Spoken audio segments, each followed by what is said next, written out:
ഈ സമയത്ത് ഒരു പത്രസമ്മേളനം എന്ന് പറയുന്നത് സാധാരണഗതിയിലുള്ള കാര്യമല്ല. പക്ഷെ അങ്ങനെ ഒരു അവസ്ഥയുണ്ടായി എന്നതൊരു സത്യമാണ്. തെരഞ്ഞെടുപ്പിൻ്റെ ഫലം അട്ടിമറിക്കാൻ പല രീതിയിലുള്ള സൂത്രങ്ങളും പ്രയോഗിക്കാറുണ്ട്. കഴിഞ്ഞ തെരഞ്ഞെടുപ്പിൽ UDF ജയിച്ചത് ന്യൂനപക്ഷങ്ങളെ ഭയപ്പെടുത്തി വോട്ട് വാങ്ങിക്കൊണ്ട. BJP ജയിച്ചേക്കും, അതുകൊണ്ട് വോട്ട് എനിക്ക് കുത്തിക്കുമെന്നായിരുന്നു UDFൻ്റെ പ്രധാനപ്പെട്ട പ്രചരണം. എപ്പം? ഇലക്ഷൻ്റെ തൊട്ട് മുമ്പ്. അങ്ങനെ കഴിഞ്ഞവിടെ രക്ഷപ്പെട്ടു. ആ രക്ഷപ്പെടാനുള്ളൊരു സൂത്രം തുടർന്ന് വരുമ്പോഴാണ് ഞങ്ങളതിനെ കൗണ്ടർ ചെയ്യാൻ വേണ്ടി ശ്രമിച്ചു. അതാണ് ശശി തരൂരിന് എന്നോടുള്ള ഏറ്റവും വലിയ വിരോധം. ഇപ്പോൾ അദ്ദേഹം ഒരിക്കൽ ചോദിച്ചു, ഞാനും രാജീവ് ചന്ദ്രശേഖരനും തമ്മിലുള്ള മത്സരത്തിന് ഇയാൾക്കെന്താ കാര്യം? ജനാധിപത്യത്തിൻ്റെ ബാലപാഠം അറിയുന്ന ഒരാൾ പറയുന്ന വാക്കല്ലത്. ബാലപാഠം അറിയുന്ന ആൾ, ലോകത്തോളം അറിവുള്ള ഒരാൾ, ഐക്യരാഷ്ട്രസഭയുടെ പ്രധാനപ്പെട്ട ആൾ, വലിയ ബുദ്ധിമാൻ എന്നൊക്കെ പറയുന്ന ആൾ. ഞാൻ അദ്ദേഹത്തെ ബഹുമാനമൊന്നും കുറവേ ഇല്ല. പക്ഷെ അദ്ദേഹം കൊച്ചുകുട്ടികൾ പറയാത്ത ഇത്രയും മോശമായൊരു പ്രതികരണം, രാഷ്ട്രീയത്തിൽ ആ പ്രതികരണം ഒരിക്കലും ആർക്ക് യോജിച്ചതല്ല. ഞാൻ അന്നേ പറഞ്ഞു, അതിൽ ആരെങ്കിലും അഹങ്കാരത്തിൻ്റെ ശബ്ദം ആർക്കെങ്കിലും തോന്നിയെങ്കിൽ കുറ്റം പറയരുത്. അഹങ്കാരമല്ല അത് ജനാധിപത്യത്തോടുള്ള അവഹേളനമാണത്. കാരണം നമ്മൾ തീരുമാനിക്കുന്ന ഒന്നാണ്. ജനാധിപത്യത്തിൽ സ്ഥാനാർത്ഥികൾ പലതും മാറി ഉണ്ടാവും. ആ സ്ഥാനാർത്ഥികൾ ജയിക്കുന്ന ഒരു സ്ഥാനാർത്ഥിയായിരിക്കും, ബാക്കിയുള്ള ആളുകൾ തോക്കൂലേ? ഇയാൾ ആര് എന്ന് ചോദിക്കുന്നതിനർത്ഥം എന്താ?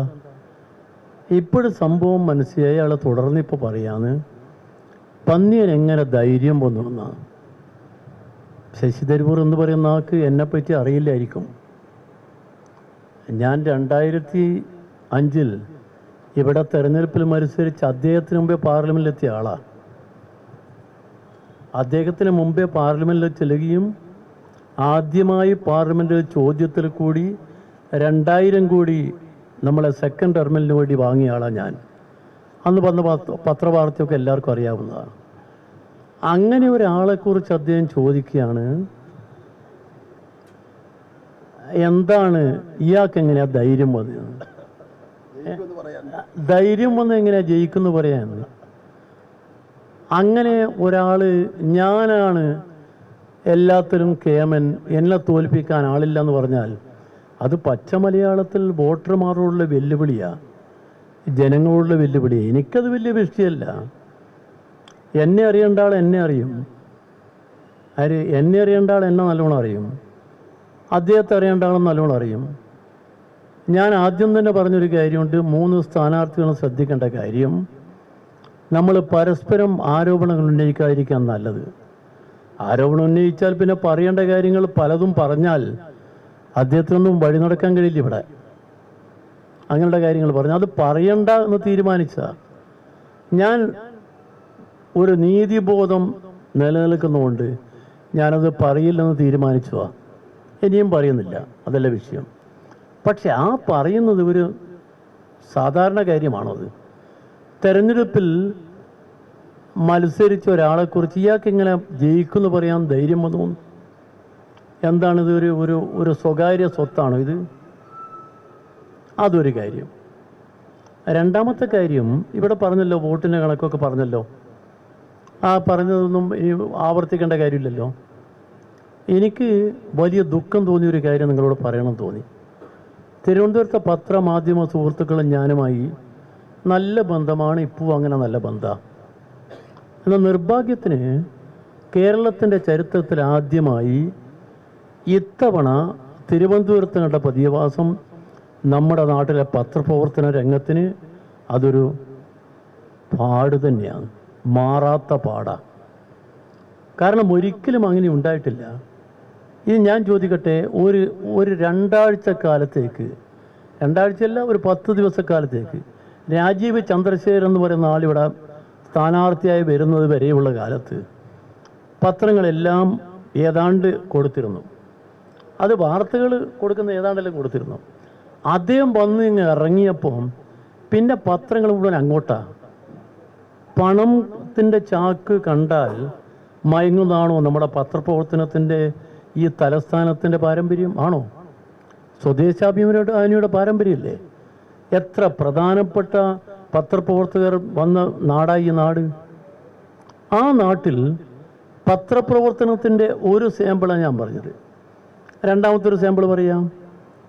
ഒരു മീഡിയ, എല്ലാ മീഡിയയെ കുറിച്ച് ഞാൻ പറയുന്നില്ല, ഓരോ മീഡിയ ഉണ്ട്, അതെങ്ങനെ മീഡിയകൾ ഇങ്ങനെ അഡ്ജസ്റ്റ് ചെയ്യുന്നുള്ള കാര്യം വേറെ.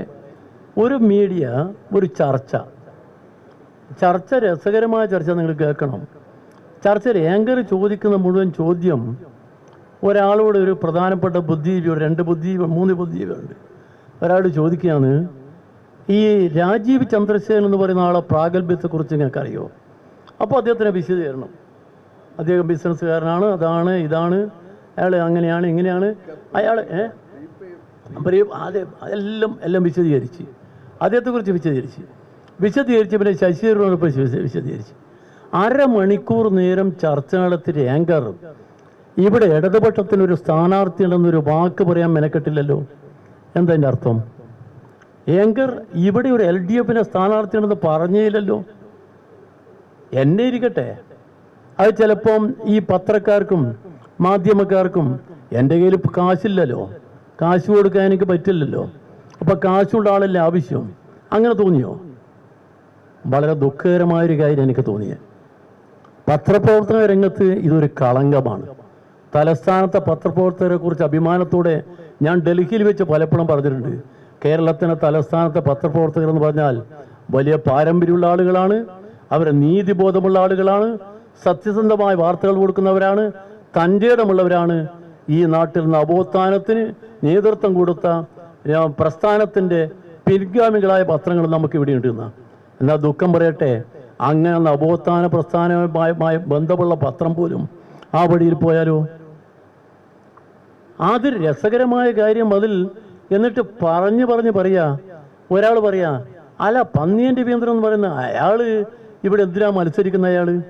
പിന്നെ ഒരാൾക്ക് ഞാൻ മത്സരിച്ച കാര്യം അറിയില്ല, ഒരു ബുദ്ധിജീവിക്ക് ഞാൻ 2005 മത്സരിച്ചെന്നുള്ള കാര്യം അറിയില്ല. ആ കേസറ്റ് ഒന്ന് നിങ്ങൾ ദയവ് ഇത് കേട്ടു നോക്കണം. എൻ്റെ അടുത്തുണ്ട്, ഇപ്പം കേൾക്കാൻ നേരം നിങ്ങൾക്ക് കാണില്ല, കേട്ടു നോക്കണം. ഇങ്ങനൊരു ഭാഷണൻ ഒരു ഇൻ്റർവ്യൂ, അതും വന്നതൊരു പ്രധാനപ്പെട്ട മാധ്യമത്തിലാണ്, ദേശീയ പ്രസ്ഥാനവുമായി ബന്ധമുള്ള ഒരു പ്രിന്റ് മീഡിയയുടെ ഒരു ചാനലായി വന്നത്. എത്ര ദുഃഖകരമായൊരു കാര്യം തോന്നി. എനിക്ക് ദുഃഖമുണ്ടായി. കാരണം എന്താ? കയ്യൂർ സമരത്തെക്കുറിച്ച് ആദ്യമായി റിപ്പോർട്ട് ചെയ്ത പത്രമാണ് ആ പത്രം. ഒരു പാരമ്പര്യമുള്ള പത്രം. ആ പത്രത്തിന് ചാനലായി ഇത് വന്നത്. ഇതൊന്നല്ല, മിക്കവാറും പത്രങ്ങളെല്ലാം തമസ്കരിക്കുകയായിരുന്നു. LDF സ്ഥാനാർത്ഥി ഉണ്ടെന്ന കാര്യം തമസ്കരിക്കുകയായിരുന്നു.